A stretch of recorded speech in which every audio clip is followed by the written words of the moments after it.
Congress won't move on the next round of stimulus legislation this week. Despite that, however, a second set of stimulus checks is still on the table. Draft legislation released by Senate Republicans states, these will be included, but the amount of the payment and eligibility are TBA, to be announced. Treasury Secretary Steven Mnuchin said this week that the size and scope of the payments will likely be the same as the first round. That is subject to change as negotiations with Democrats ensue.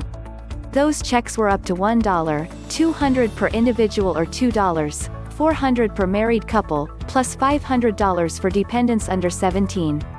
Eligibility was based on income. Those earning up to $75,000 per individual, or $150,000 per married couple filing jointly, received the full amount. Those who made more than that received reduced payments. Individuals who make more than $99,000 and married couples with over $198,000 in income were not eligible for the money. A second set of payments would be a concession for some Republicans, who are reluctant to send more money. Senate Majority Leader Mitch McConnell, RK, previously suggested lowering the income threshold to those making $40,000 or less. The stimulus checks are part of President Donald Trump's plan to get relief help to Americans quickly, Mnuchin said in a Thursday CNBC interview.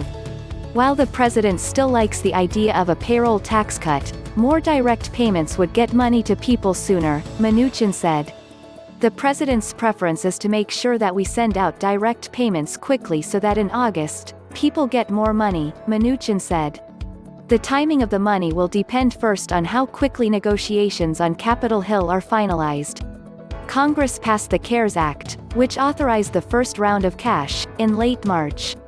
The Treasury Department and IRS subsequently began sending out checks in mid-April.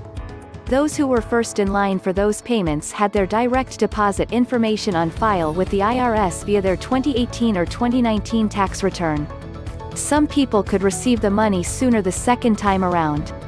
It may be a much quicker to get relief and support now than it was originally, said Garrett Watson, senior policy analyst at the Tax Foundation. In particular, those who are receiving direct payments from the U.S. government such as Social Security, Supplemental Security Income or Veterans Affairs benefits could get their money sooner, thanks to efforts with the first round to get data on those recipients, Watson said. Admittedly, some people have never received their checks from the first round, which could put them in limbo while waiting for the new help. Congressional representatives asked Mnuchin about those missing checks at a recent hearing. Mnuchin called it inexcusable. I am sympathetic, because these are real people who want their checks, Mnuchin said. Though the government is aware of these issues, some people could still be in for a long wait for their money, Watson said.